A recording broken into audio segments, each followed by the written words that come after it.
All right, man. Welcome back to another daily dose of fresh news, baby. Fresh news, fresh news, fresh news. We back at it again. It's like my third upload, man. We just gonna keep it rolling, keep it rolling. I'm your boy, Dad Fresh, man. And this is the Dad Fresh, Fresh News Podcast, baby. Let's get it, man. Let's get into it, man. Anyway, on this video, we're gonna talk about the finals. Definitely, I'm a little bit late. This is currently game 2 tonight.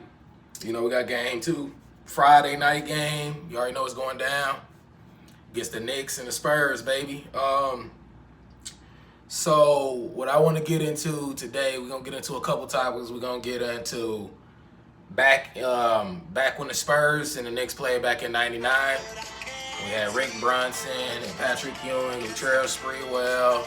I think they had Allen Houston, Marcus Camby, all those guys. We're gonna talk about those matchups. Then we're gonna compare that to this 2026 New York versus the Spurs. So right now we're gonna talk about yesterday's game also. I mean, not yesterday's game, but game 1. So in game 1, what I seen, both of the teams they're very, they're trying to figure each other out right now. So real fresh, New York is coming off of a 12-game rest. So by them coming in from that, they definitely had a lot of time to sit back, watch film, watch games, replenish their bodies, and just get ready to play, man. And you could definitely see it out there on that court. They were staying very poised, very good, strong, defensive-minded team. Got a very good coach. And, yeah, man. I felt like they're still, they haven't really took their step off the gas yet, despite them having, a 12-day rest period. And, yeah, the Spurs, they're looking good right now. They're trying to figure things out. A lot of young cats, but a lot of young dogs, though. That's what I'm saying. That's really what I want to get at. We still got Cassell, man. That boy, he struggled a little bit in the game. Couldn't get his shot up as much as he's used to. But like I said, first time in the finals, game 1, all that's gonna change. Julian Champagne campaign off the bench, rocking number 30 like Curry. Yeah, man. That boy right there, he actually did good. He had 5 threes. That was big for them. With Victor, he struggled. Of course, they was gonna throw bodies at him. But he's gonna adjust. He's one of those guys that's gonna watch film, sit back in that room, and he kind of has that. Believe it or not, when you want to say history repeats itself, he has that Tim Duncan mind frame, that Spurs mentality. Those are the type of players that they actually like to draft. Those good head-on, straight, cookie cutter image. They like those type of guys. But anyway, we're gonna get back into the game, man. But yeah, man, we got Vassell was out there. He was doing his thing. He was stepping up. De'Aaron Fox is really struggling, man. He needs to really step his game up because they need him out there. De'Aaron Fox can score. He's a good player, man. They definitely need De'Aaron Fox's help. Like I said, they swarm Wemby. Of course they're gonna do that, but he's gonna, like I said, watch film. He's gonna adjust. And plus, Mitch Johnson is a good coach. He gonna figure some things out. But yeah, so. I'm just sitting here, I'm just chilling, and I'm getting excited for the game, to come on tonight. And I'm just sitting here and I'm thinking, I'm like, man, I'm just I'm looking at the 1999 Knicks versus Spurs game, and I'm looking at it. I'm looking at the paper. I watched the game, I'm looking at it on paper. I'm looking at the names that they had, and from what I seen just on paper. And then I watched a couple of games, mainly just really that game 5, not even a couple, just that game 5. But from what I've seen on the paper, though, is what I'm seeing like, just the matchups that they had. We got, Knicks back then, they had Rick Brunson, Marcus Camby, Chris Childs, Ben Davis. Who's Ben Davis? We don't know who Ben Davis is. I don't know who Ben Davis is. not to disrespect you, Ben Days. I don't know who you is, man. We got Chris Dudley, Patrick Ewing. They got Patrick Ewing. Allen Houston was a beast.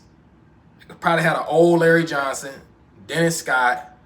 They had Latrell Sprewell, which was balling. Kurt Thomas, Charlie Ward, Herb Williams, and David Wingate. You know, we don't know who those last three players are anyway. You know what I'm saying? But you know, we know Kurt Thomas. He was alright, but he wasn't that good to me personally.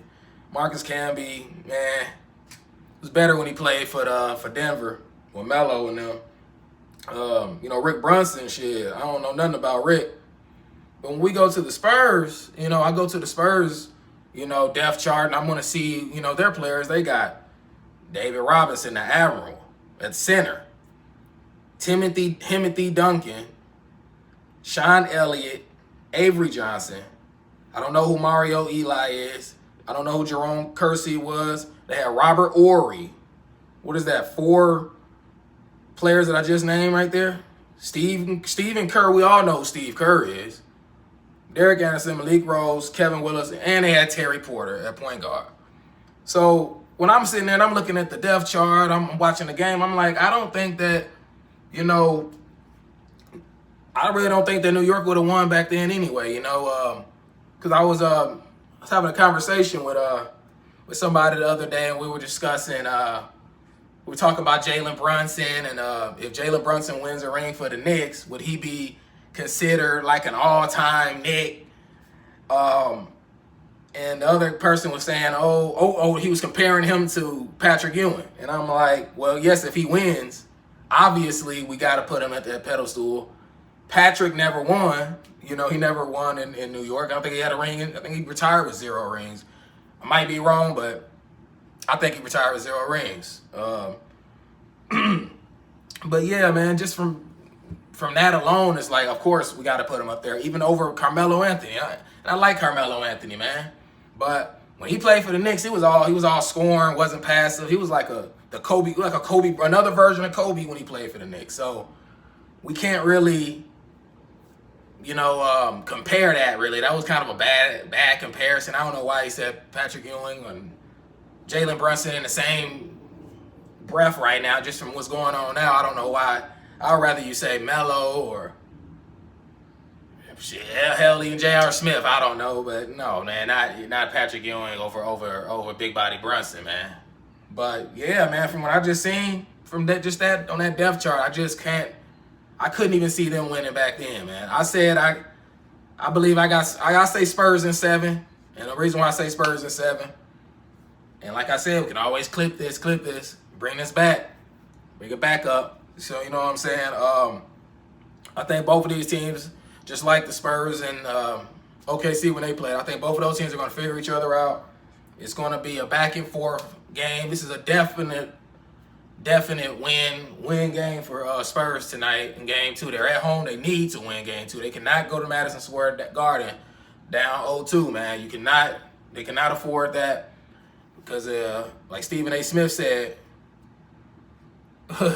if they go down 2-0, then New York, they ain't gonna come back to the Alamo no more. So it's over with. You know, he's a New Yorker. He's gonna talk some trash. But yeah, man. I mean, that's just what I want to get into.